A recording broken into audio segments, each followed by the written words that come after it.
In Rumpole and the Hanging Judge, the echoes of an unresolved past reverberate as Horace Rumpole meets Lord Justice Truscott, a formidable hanging judge.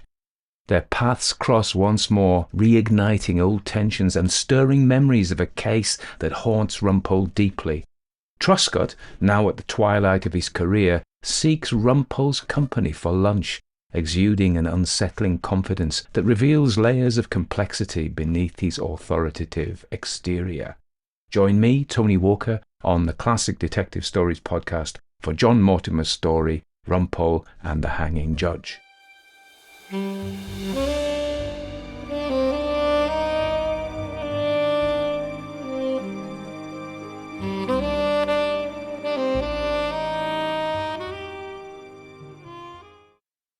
Rumpole and the Hanging Judge by John Mortimer. It was said of Mr. Justice Truscott that he always ordered muffins for tea at his club after passing a death sentence. Sir Fenimore Truscott was now, happily, dropped off the twig, but I don't believe death to be a particularly good excuse, and I'm prepared to speak as much ill of the old sweetheart now as I was when he sat upon the bench, taking snuff, sneezing into a silk bandana, grunting at junior counsel, and handing out intolerable sentences. When I read his obituary in the Times, I couldn't restrain a moderate feeling of contentment at the death of one who, as I told my wife Hilda, she who must be obeyed, was widely regarded in the legal profession as Judge Jeffreys without the jokes. Not that frightful Fen was without jokes entirely, he just didn't make much use of them in court. As an after-dinner speaker at sheriff's gatherings, his anecdotes would send the ladies scurrying from the room in hot flushes as he embarked yet again on the story of the bestiality case he tried in Truro, or the hilarious rape he heard in Devizes. To those of a forgiving nature, Fenimore Truscott might then have been described as of a jovial, even Rabelaisian disposition, but the atmosphere in his court was about as cheerful as a baby's funeral. All the same, his outrageous rudeness did occasionally achieve a sort of sharpness which might have been called wit by sympathetic observers. I was not, as you may have gathered, to be numbered among these tolerant persons, and that was not only because of the outrageous treatment I received at his hands. I have had more stand-up rows, misdirections, interruptions, and deterrent sentences from old Fen than I have had bottles of Pomeroy's Plonk, but because he was, as you will no doubt recall, the man who hanged Martin Muschamp. I suppose to anyone under 40, the name of Marty Muschamp won't mean anything in particular, but in the remote days when we still believed in death as a short, sharp measure of penal reform, young Muschamp was, for a brief moment in our legal history, a sort of star, with his photograph on the front page of the News of the World. His slow but inevitable progress towards the scaffold was watched by the populace over their Sunday breakfasts with a sort of tremulous second-hand excitement which was the next best thing to a first-floor window in Newgate Street during the working life of Jack Ketch. Marty, although he had, as I say, attained executable years, was said to have the mental age of a child of 10. He had a girlfriend, a mistress, indeed, called Louise Nately, who, from the photographs provided, was not only somewhat under par in the glamour department, but had that curious expression, that mixture of resentment, docility, and ill-tempered resignation, which seems, in a curious way, to be the hallmark of the murderee. Earlier on the night in question, Marty and Louise had been heard quarrelling in a coffee bar near the street in Putney where they both lived. Later, they admittedly went for a walk together on Wimbledon Common. Marty's evidence was that they had had another quarrel, and Louise ran off and left him. He said he sat on a seat for a long while, smoking and thinking things over, and then got up and started vaguely looking for her. He found her legs, without any particular difficulty, sticking out of a clump of laurels. When he uncovered the rest of Louise, it was clear that she had been sexually assaulted and strangled. He knelt beside her to see if she was still breathing, and that is how, he told the police after a good many lies and denials that he had never been near the body, Louise's blood came to be on his shirt cuffs and trousers. It was the sort of case, after all, which might have been lost by the most fearless advocate before the fairest tribunal. Martin was not defended, unfortunately, by Horace Rumpole, then enjoying a certain well-deserved notoriety as the victor of the Penge bungalow murders. His counsel, a youngish QC, used to appearing for such respected bodies as building societies and banks, was unnerved at the frosty reception given to those whose client for the day is an alleged teenage murderer and rapist. Marty Muschamp was found guilty. His father organised a petition with 3,000 signatures, but the Home Secretary of the day, a worried ex-headmaster of the Labour persuasion, saw no reason why the law should not take its course. Martin Muschamp vanished from this earth, and from the front pages, for a while. 5 years later, a man named Heathers, picked up for a number of similar crimes, confessed to having found Louise wandering alone on Wimbledon Common and raped and killed her. The description he gave of his victim was convincing.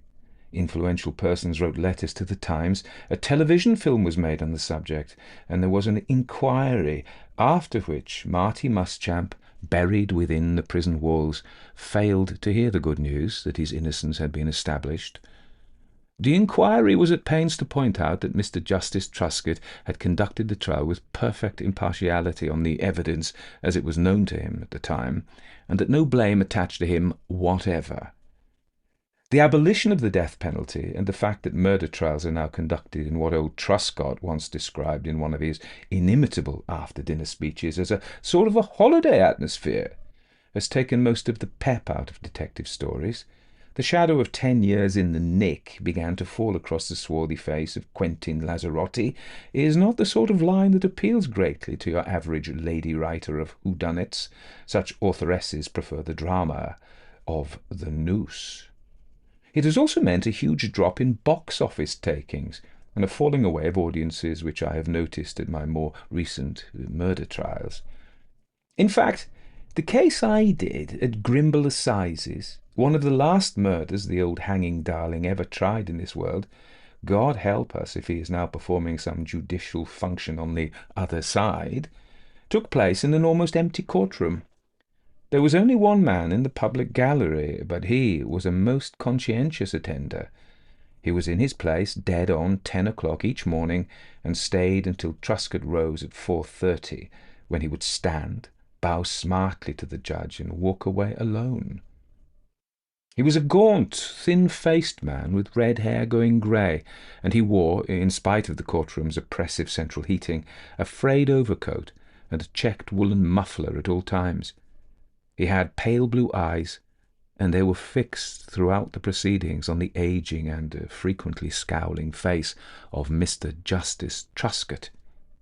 We were not able, I'm afraid, to put on a particularly fascinating show for our dedicated fan. The murder was a result of a fight outside a pub at closing time.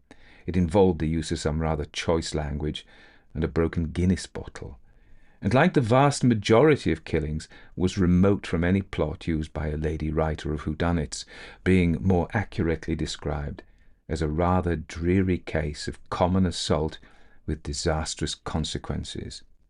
Even the prisoner seemed unable to show a great deal of interest in the events as they unfolded. The jury sat in soporific silence. The bespectacled young prosecutor presented the case with all the riveting oratory of a lecturer taking an evening class on double-entry bookkeeping. It didn't seem the sort of show that could keep even our solitary spectator glued to his seat. Such entertainment value as existed was provided by his lordship. He went through the whole repertoire of judicial tricks and gave us all the golden oldies of judicial behaviour. He fawned on the jury. Members of the jury, you and I may have to spend a few days together. Now, if any of you require a short break for any reason, you won't hesitate to tell me, will you? He treated prosecuting and defence counsel with impartial contempt. When the prosecutor went carefully through a witness's statement, he said, "With a small amount of reasonable preparation, Mr. Arkle, we could have got through that witness in half the time." When I was doing moderately well with my cross-examination, he'd say, "It's hardly in your client's best interest to labour every detail, is it, Mr. Rumpole?" If the prosecution made a good point, he'd find it was an excellent moment to adjourn so that the jury could brood on it during lunch. If yours truly scored a minor hit, he would do his best to minimise its effect with a series of laborious and carefully worded questions, ending with a triumphant glare at the jury and a long time spent recording it in his notebook. Around the third day of the trial, I was cross-examining a copper in a reasonably uncontroversial, desultory fashion, and venturing to suggest that some of my clients' less well-chosen phrases, "So I made up my mind to bash the mick on the head and looked around for a bottle," was one of them, had in fact been composed at the station by officers with some talent for stage dialogue and a burning zeal to secure a conviction. "Mr. Rumpole." There was a noise from the bench like the rumbling eruption of some almost extinct volcano. "Are you seriously suggesting that this young officer is seeking to mislead this jury?" At this point, something snapped inside Rumpole. I had had enough of the old darling's interruptions, and if I were going down, I might as well sink with all guns blazing. "I really can't see what his being young has to do with it, my lord." I bowed with exaggerated politeness. I never heard there was an age limit for inventing a prisoner's verbals. It may well be something that comes fairly early on in the course of police training in the fair city of Grimble. There wasn't even a titter from the 12 honest citizens in the jury box. Indeed, they looked at me rather as a bench of canons might look at a member of the congregation who has just blown an almighty raspberry at the bishop during the course of his Lenten address. I was surprised, however, to receive no further rebuke from the bench. Indeed, I thought I saw, about the long thin line of the judicial mouth, something which might even be interpreted as a smile. I continued to go through the formalities of challenging the police notebook, and as I did so, the usher handed me a note from the judge. I glanced at it, not sure if it was to announce my immediate committal for contempt, or to tell me that my flies were undone. "Dear Rumpole," I read in his lordship's meticulous handwriting, "if you're free during the adjournment, perhaps you'd care to lunch at the lodgings." "He was sat beside me in the cinema, sir," said this girl, complainant, in the indecent assault, "and he put his hand up my skirt." "Very well," said the old recorder with his eye on the clock. "I suggest we leave it there until 2:05. I gave a token smile. Truscott's story was not a new one. I had been looking forward to a restful lunch in the Grimble Arms, a pub opposite the back entrance of the law courts, and to a solitary pint of draught Guinness and a portion of steak and kidney pie. Instead, I had been whisked with his scarlet lordship and police outriders to a Victorian manor house in the suburbs, that gloomy lodging where Truscott J. served his own particular sentence of imprisonment. He made a stab at a chop, dropped gravy on his chin, and then looked at me and said, after a long silence, "I like the way you're doing this case, Rumpole. You understand what it's all about. Courage." I felt for the claret. It was a tribute I'd never sought or expected. "You need courage to do both our jobs. Courage to take a view of a case and to stick to it, even though it might be mistaken. Mistakes can usually be put right." Truscott speared a potato. "Nowadays, perhaps. It wasn't possible, though, in some of your old cases," I said, with as much malignity as I could manage. "You're thinking of Muschamp." He was ahead of me. He seemed smaller without his wig on, and much older. His head was bald and wrinkled, but his eye was bright and quick like a bird's.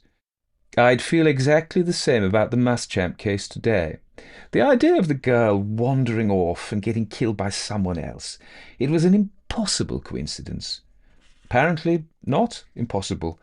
I felt that the judge was asking me for something, possibly approval. Of course, the death penalty made that sort of mistake a little hard to put right. The death penalty. People talk a lot about the death penalty. They don't remember that hard cases make bad laws. Nothing wrong with the death penalty. It needed facing up to, of course. But for us, it was simply part of the job, wasn't it? Part of your job. I was an advocate and able to avoid final responsibility. Not a part that gave me any particular satisfaction, of course. You may have heard a ridiculous story about muffins, quite without foundation. You haven't been able to get muffins at the Army and Navy Club since before the war. You're a gardener, Rumpole? I'm afraid not. Indeed, our alleged mansion flat in the Gloucester Road provided little scope for the herbaceous boarder. I was still a little surprised at the development of his lordship's argument. I'm a rose man myself, he told me. Of course, it's been a little difficult to get round to all the pruning since my wife died. Anyway, he returned to the subject like a man with a pimple he can't resist touching. It was never my decision. The jury found Muschamp guilty. But of course you directed the jury. Oh, yes, he admitted. You told them he'd frequently broken the law by having an affair with a girl under 16. I thought that showed a certain ruthlessness. But didn't it make it somewhat unlikely that he'd go to the trouble of raping her? I asked the question, but I still wasn't entirely sure what was happening. Had the old darling sought me out because he wanted to be questioned by someone who has, I must in all modesty admit, something of a talent for cross-examination? She wouldn't agree to his rogering her that night, you see, the judge explained, so they'd had a quarrel. You make it all sound extremely simple. I like to keep things simple in the law, he smiled. Then I find juries understand them better. So why did he kill her? So that she wouldn't give evidence against him. Of course, a perfectly simple explanation. The only trouble with it was that it turned out to be wrong. Anyway, none too soon his lordship lifted his table napkin and wiped the spot of gravy off his chin. It was the jury's decision, as I said. I remembered the newspaper reports and the helpless anger I'd felt when reading them. Truscott had told the jury at least 3 times in his summing up that they might find it hard to believe the defendant's evidence. Now he had raised the subject, and I had no objection to reminding him of what he'd said. Muschamp lied outrageously to the police, he defended himself. At first he told them he'd never been on the common with the girl at all. I was perfectly entitled to point that out, surely? Alone at the lunch table in the dark, chilly dining room, with the port between us and the clock ticking on the mantelpiece, we seemed to be undergoing an extraordinary change of roles. I had been appointed the judge by whom Fenimore Truscott was apparently anxious, after all these years, to be acquitted. I said nothing, but I pulled the watch out of my pocket. Judgment was no part of my profession. Yes, we must get back, he agreed. I thought, Rumpole, you might care to see this. He went over to a sideboard then and found the silver-framed photograph he must always have taken on circuit with him. He showed me a rose garden by a Surrey house, and 2 schoolgirls, rather plain children in cotton frocks and cardigans, frowning at the camera. The Mrs. Sam Macready's flowering well, don't you think? Oh, and that's 2 of the grandchildren.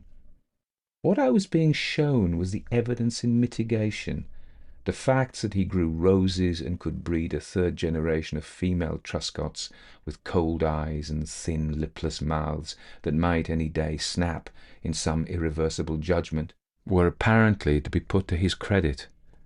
I took careful note of all he said, but the least sentence I thought I could pass on him was silence. So I said nothing, or not at any rate until we were settled in embarrassing proximity in the back of the creaking Daimler. There's a man in court who comes to listen to every moment of our trial. He pays the most extraordinary attention to you, Judge. Have you any idea who he is? No, really? Truscott looked out of the window, uninterested. I hadn't noticed. I asked that, like all good questions, because I already knew the answer. I had discovered who our dedicated visitor was, because I had heard an usher whisper a name, and I could just remember the distraught and pathetic face of a man hopelessly holding up a petition with 3,000 signatures on the front page of the News of the World.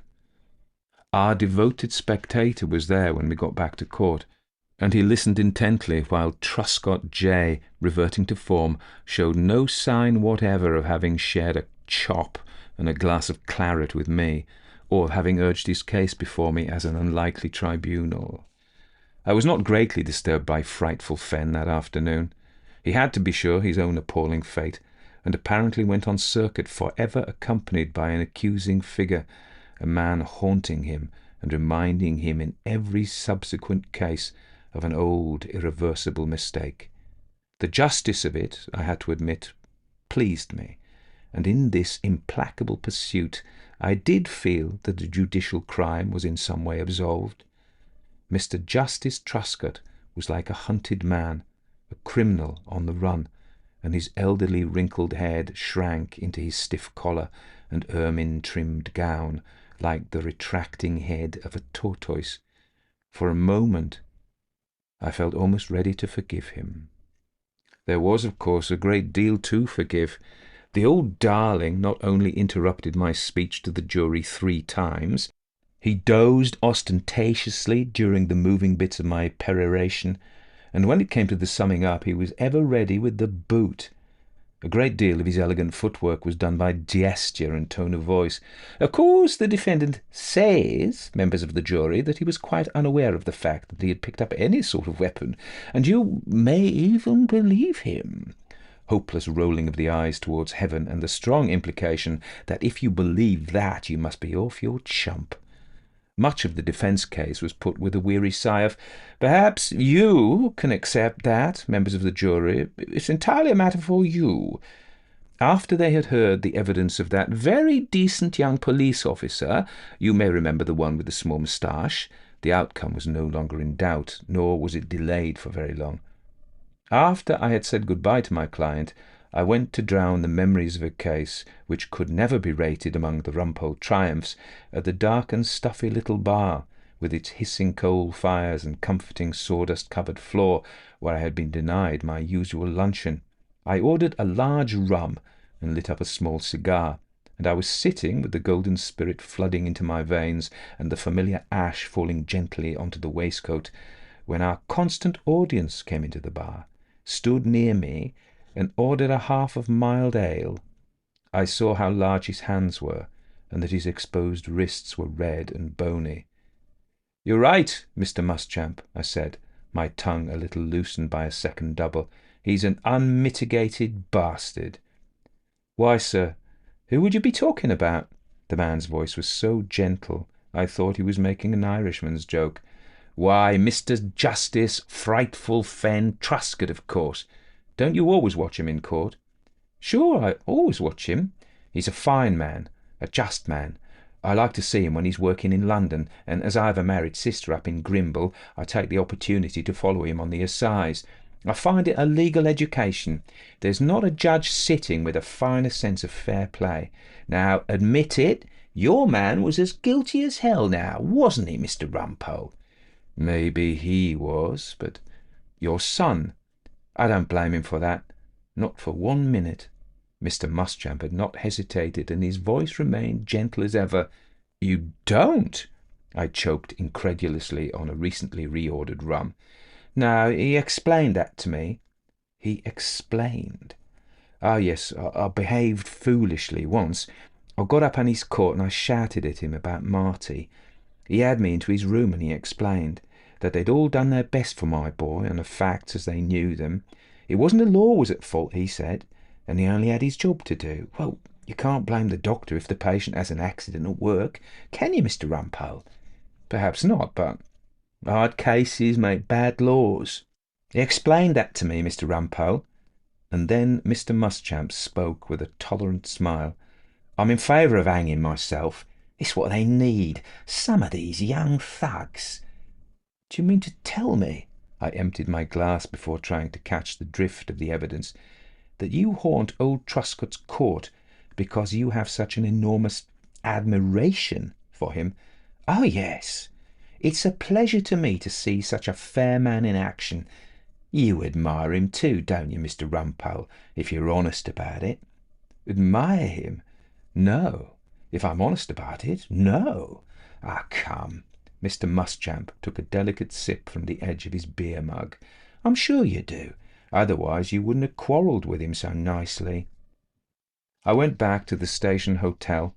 all the discomforts of all-night musical plumbing, deaf waiters and firewood in the mattresses, and soaked myself for a long time in a hot bath before catching a train back to London and she who must be obeyed. I wanted to be made clean of the memories of that extraordinary encounter. But what was it exactly that I was anxious to forget? Was it the humility that could pardon greater wrongs than I had ever suffered? Or was it man's endless capacity to respect cruelty and injustice? Was it, perhaps, a revulsion at that forgiveness which is almost an insult to compassion? I turned the hot water tap with my great toe. I did my best to wash away the grime of Grimble. If you like that story, consider supporting me as a patron. That way you help me make more stories for you and get access to a patrons-only library of stories. Lots more hours for you to listen to.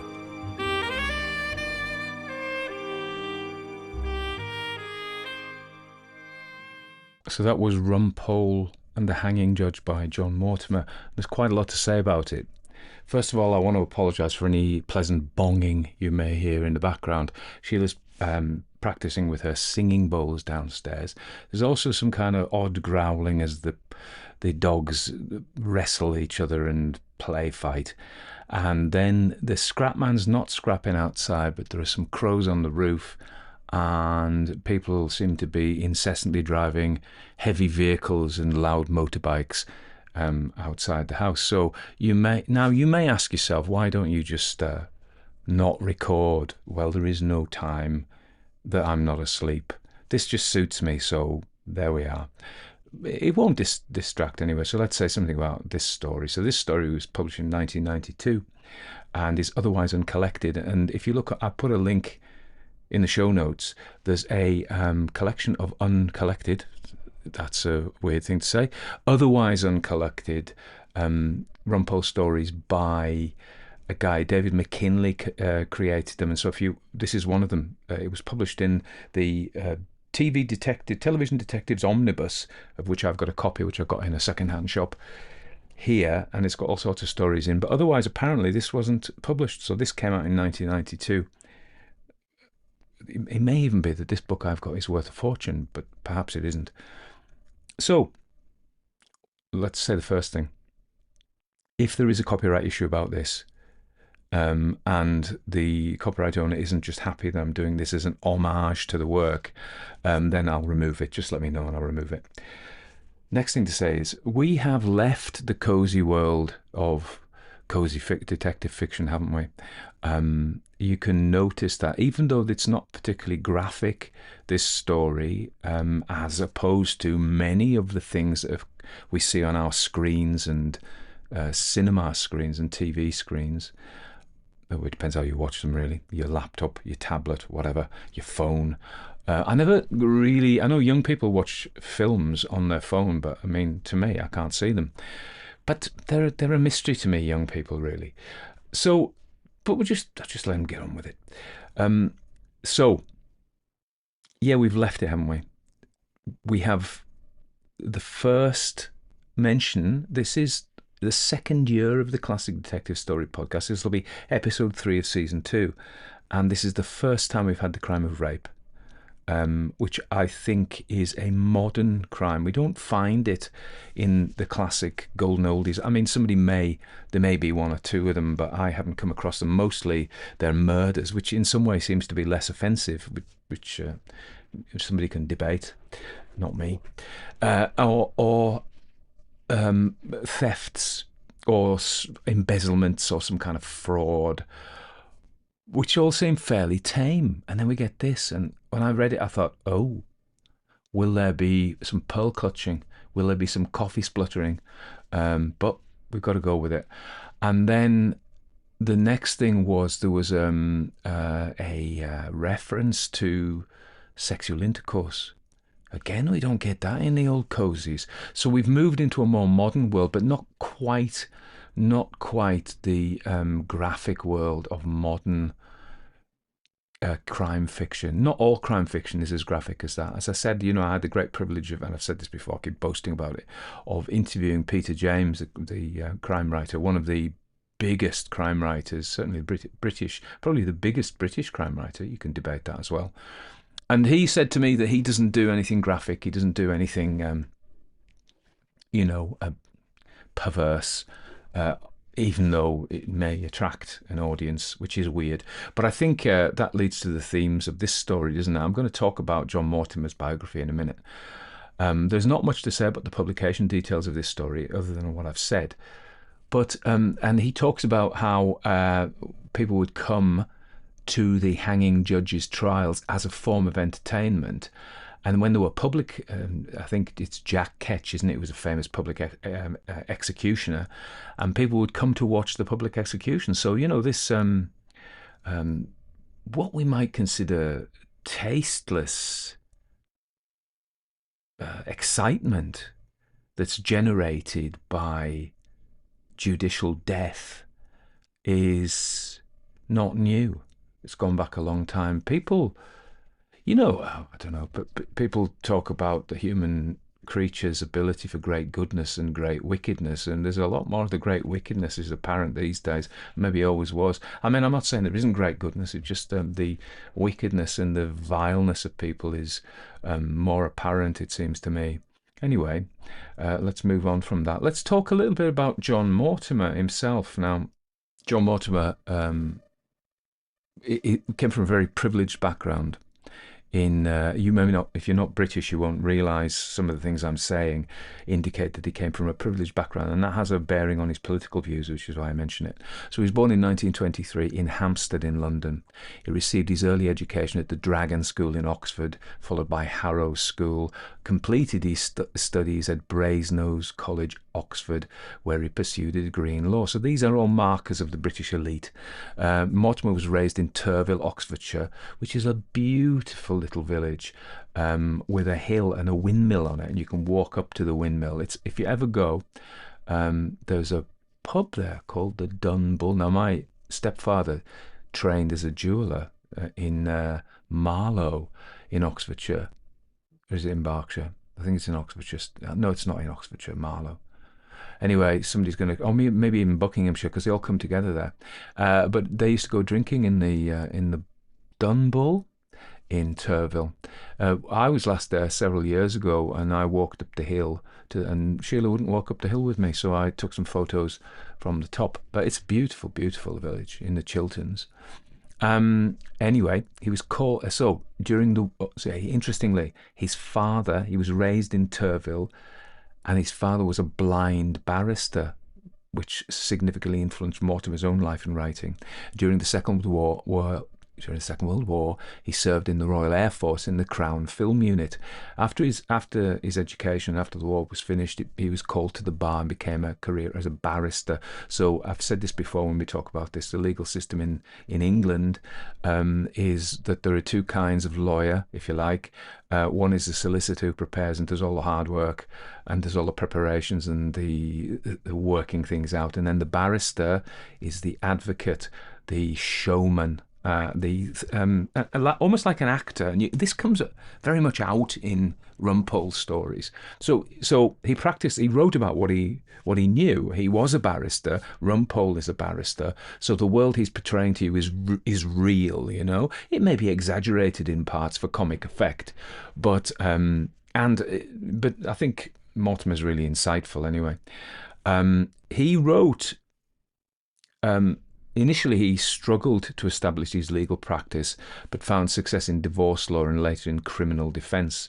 I've got a friend who's a criminal barrister, and there's not a lot of money in it at the level of just going around the local courts defending people who, as we saw in the story, hit people with bottles and kill them by mistake almost, just a kind of mundane, banal, vicious murderingness. Murderingness isn't a word, of course. So anyway, he wrote as well. Mortimer wrote, and he wrote a voyage round my father, which explored his complex relationship with his father. His first novel was Charade, published in 1947. In his legal work, he became prominent as a defender in free speech and civil rights, achieving the recognition as Queen's Counsel. So silk, as they call them, if you can be a barrister and then you get elevated, and it's a King's Counsel these days, a KC, but for nearly most of everybody living's life, it was the QC. And his main character is someone like him, a working barrister, Horace Rumpole. And he first appeared in a play on the BBC, Play for Today, and then he was so popular that Mortimer wrote fiction stories about him. So the first Rumpole story, Rumpole of the Bailey, was published in 1978. He says the character was inspired by his father, Clifford, the blind barrister, and rapidly became beloved. So, he sits there and he smokes his cigars and he drinks his brandy. Or was it rum? Can't remember. Brandy, I think. In these old and slightly grubby, dark pubs, and eats steak and kidney pudding. My stepfather loved Rumpole. It was very interesting because my stepfather was very conservative, and this is definitely his kind of thing. But Mortimer was the opposite. Mortimer was a liberal. I don't want to stray too far into the culture wars here. So anyway, he wrote a number of other types of novel and wrote his autobiography Clinging to the Wreckage, published in 1982. He had a tumultuous first marriage, and then later marriage to Penelope Gollop, with whom he had 2 daughters. And the older he became, the more determined he was to cudgel his mind for any idea that might amuse a reader. So he's looking to amuse you as he's writing, while continuing to champion the causes for which he cared, the Howard League for penal reform. So clearly in this story, he's not much of a fan of the death penalty, despite the old Judge Truscott, his lordship, the Lord Truscott, you can become. I'm not too up on lords, but bishops are lords. So in the House of Lords, as bishops, the lords spiritual sit as long with the aristocrats. I mean, they've cleared out a lot of them now, with the barons and the earls and people like that who were lords because of their birth. But many of the senior judges become lords as well. So we see that John Mortimer was a passionate believer in free speech and you should be able to say what you want, and he defended a lot of pornography cases. Particularly he defended when the Director of Public Prosecutions was trying to ban Inside Linda Lovelace 1973 for obscenity. He defended it, and he was really credited, Mortimer, by that foundational case opening the doors to all sorts of pornography being published. So, but I mean, that was his thing, He, and people say that he, with his high-mindedness, sometimes took off his glasses to shield himself from the trash that he was defending. Again, all still very live issues, aren't they? All this free speech stuff, and I think it's interesting. Whereas the voices that speak for free speech now tend to be on the conservative side. Certainly in the 60s and 70s, the free speech was on the liberal side, really, and that's an interesting switch round, isn't it? I have no in-depth comments to make about why or how or what that might mean, but I just note it. It says politically, his faith in liberal socialism wavered towards the end of his life. He came from a one-member communist cell at Harrow School, so there's probably not many communists at that very prestigious and expensive school, to support a post-war Labour Party. And I've spoken about that, the changes brought in by the Labour Party coming in, the socialist government coming in after the Second World War in the UK. It actually caused some comments, people telling me, stop that, and stuff like that. Somebody had banned her, though. So where were we? And then when Tony Blair came in, who moved the Labour Party potentially, I think you could argue, to the right and became more centre, or more conservative, and particularly pursued the war in Iraq. He kind of fell out with the Labour Party in a way and ended up voting Liberal Democrat. So there was an unauthorised biography of him, and he did his own Clinging to the Wreckage, but somebody wrote A Voyage Round John Mortimer. That was an authorised one. Valerie Grove wrote that in 2007. So if you see A Voyage Round My Father was his his biography for his father, the blind barrister. So what a tremendous, and he died when he was 86 in 2009 near Henley-on-Thames, not very far from Turville, really, still in Oxfordshire. What a fantastic and interesting life. If you go on the internet, as I was, there's a sort of, it's not really a Death Notice thing, but it's by Peter Hitchens, again, who's he's dead as well, conservative commentator. I've got one of his books here. No, it's his brother, Christopher Hitchens. I mix them up. Anyway, I mean, that's probably somebody just spat their coffee out at that point.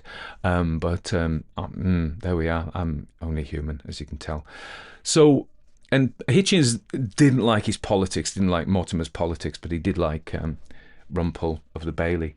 So probably a bit like my dad in that he didn't like Mortimer's politics, but he liked his stories. This courtroom drama, there's something to be said about the history of courtroom dramas, because it's like a subgenre of detective fiction. In a sense, the crime has been committed. With some courtroom dramas, we don't know. There is still a mystery to be solved in that, was the person guilty? And I think in many courtroom dramas, that's the key thing. So there is the detection element, or the suspense element, or the mystery element, that we are going to find out. But I think in this case particularly, what really elevates the story, and let's say something about courtroom dramas first.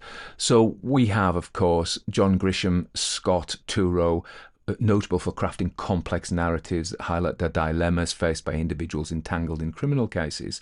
Their work draws on earlier literary traditions, particularly the Gothic, where law and morality often collided with chaos and disorder. Well, you will know, and I don't think it's my thought, that detective fiction descends from Gothic via Edgar Allan Poe. So we have the 18th century Gothic, and then in the early to middle part of the 19th century, we have Poe, who's a fantastically important figure in the development of genre fiction of all kinds. And we can talk about, their critics would say all they're interested in is spectacle and creating cheap emotions, such as fear, such as horror, such as lust, I suppose. And they use violence and titillation and all sorts of stuff. So their critics say that they are worthless because of that, because it's just spectacle. But their defenders and they themselves used, there was a guy, Edmund Burke, wrote a conservative again, wrote I don't know why I keep coming to this left and right thing. It actually doesn't massively interest me, but I seem to be saying a lot about it today. So he wrote about the sublime, the feeling of the sublime when we are confronted with awe, like a huge mountain or a glacier or something like that.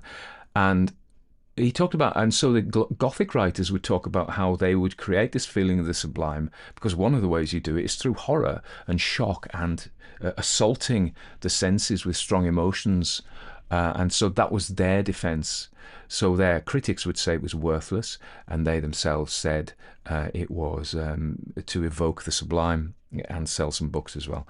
But so Grisham and Scott Turow just said that as an aside, because their work draws on this Gothic tradition, because very often the Gothic stories are to do with legacies and wills and legal issues, about rights being wronged and wrongs being righted. The origins of courtroom drama in fiction as a subgenre of detective fiction can be traced to the 19th century.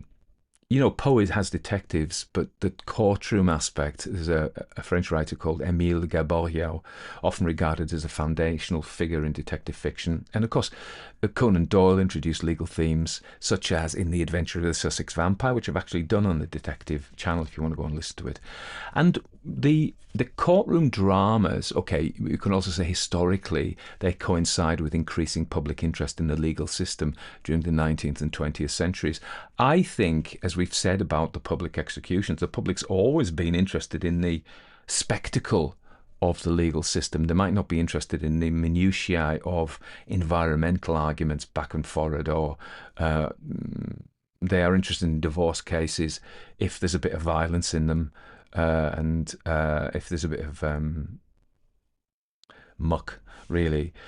But the public perhaps we might say, don't have very sophisticated or developed tastes. But I think, they've been interested in shocking court fiction for a long courtroom details for a long time. And we have Agatha Christie's Witness for the Prosecution, which we've done, Harper Lee's To Kill a Mockingbird, which we haven't done.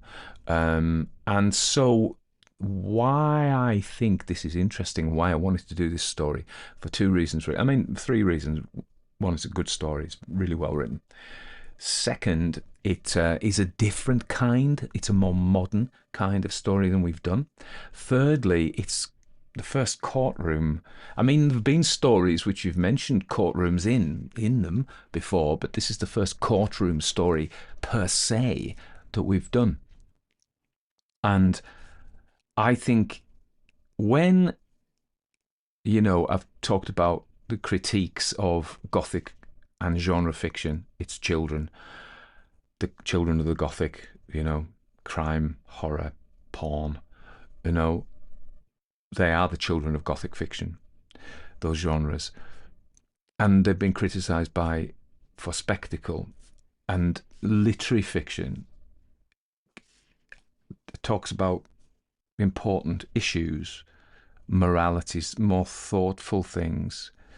So, but this, I think, manages to do that. So it's a courtroom drama, and we have the fantastic, almost Dickensian caricatures of Rumpole himself, but also the old judge, and also, they're Dickensian figures, the father of the executed boy. And the other characteristic that makes it, for me, a good story is not just the characterization, but the themes. So the issue of the death penalty. So if you execute the wrong man, on the one hand, the, I suppose, liberal view is you shouldn't do it because it's a mistake you can't make right again, and Rumpole is taking that position.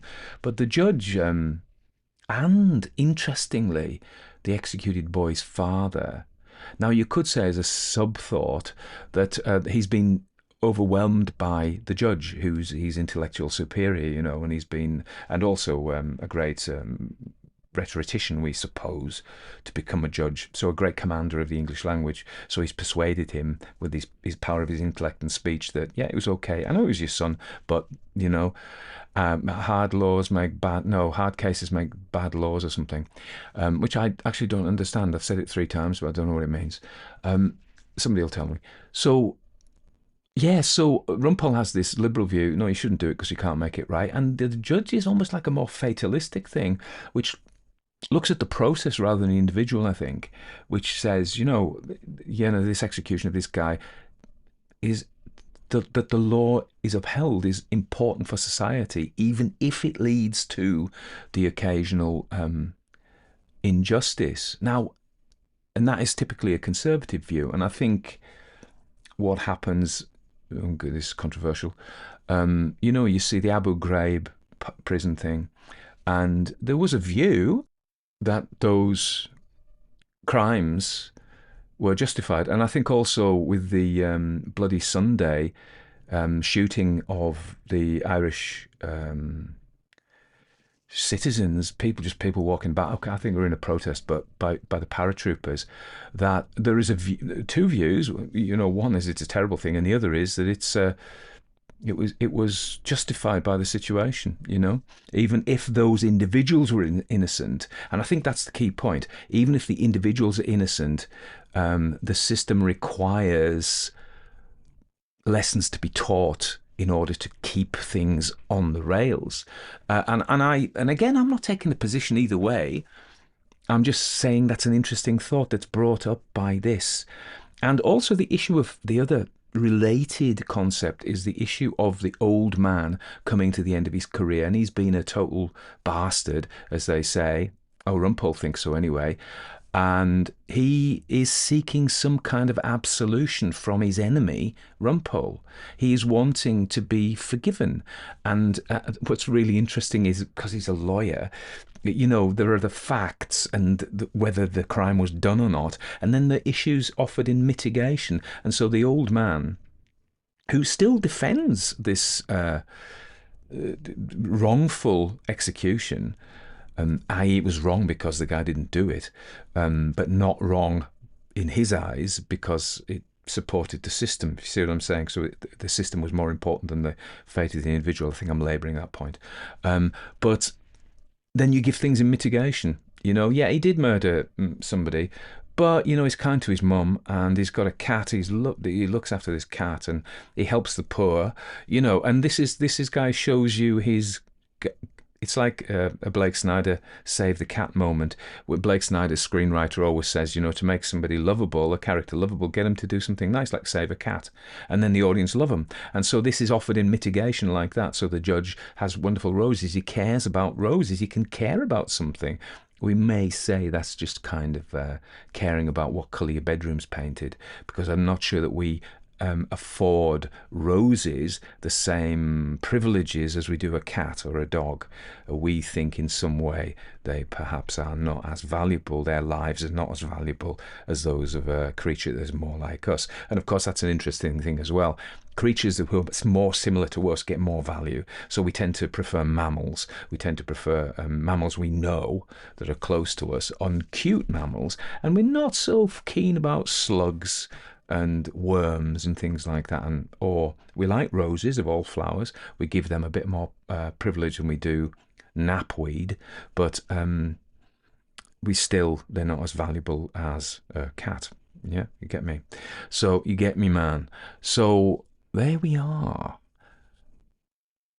The mitigation, and of course his grandchildren, and he is somebody who he takes his photograph with him. He loves his grandkids. That makes him capable of love and warmth. And of course there's this issue of him ordering muffins as if a celebration when he passes a death sentence, and he says that isn't true. And that's another mitigation fact as well, isn't it? I'm not the monster that I have appeared to be, and the role I've enjoyed playing all these years, and now I'm looking death in the eye. So now I perhaps need to think about reparations. Is that a word that's appropriate in this case? Yeah, I think so. For my badness. So fascinating issues, aren't they? But Rumpole doesn't buy it. And I keep coming to that Primo Levi story. So Primo Levi's an Italian communist who was and Jew who was interred in the Nazi death camps in the Second World War and lived. And he has a story called "If This Is a Man." And he has this story. It's a really hot day, and the Nazis have packed the Jewish people into cattle carts, and it's absolutely sweltering, and it's very, very unpleasant situation. I mean, physically for anybody, never mind what they're going to. And he has a picture of a German guard going to get some water for some of the prisoners. And what Primo Levi does is, we would go, to save the cat moment. Oh, he's not such a bad bloke, that German guard. He doesn't really want to be involved in this. And we would absolve him somewhat, wouldn't we? Primo Levi doesn't do that. Primo Levi says, what kind of man is salving his conscience by giving water to a group of people he's consigning to a death camp? We will not forgive, because not for this. And so I think in a smaller way, Rumpole's doing the same thing. He we might, there's a picture of the roses, there's the grandchildren, there's the man who he's persuaded, who's the actual father who's forgiven him. And all these things might make us want to forgive Truscott the judge, but Rumpole doesn't, because those do not make up for the enormity of his crimes in Rumpole's eyes. And so I think a fascinating story, really good. But as I said, if it offends anybody, copyrights and stuff like that, I've done it because I think it's really worthwhile having it done on the Classic Detective Stories podcast for the reasons I've enumerated, or haven't enumerated, I've described. But I will take it down if the copyright holder has the right to ask me to do it, and which they will have. And I'm kind of petering out now, aren't I? Pathetically. Rumpole wouldn't forgive me.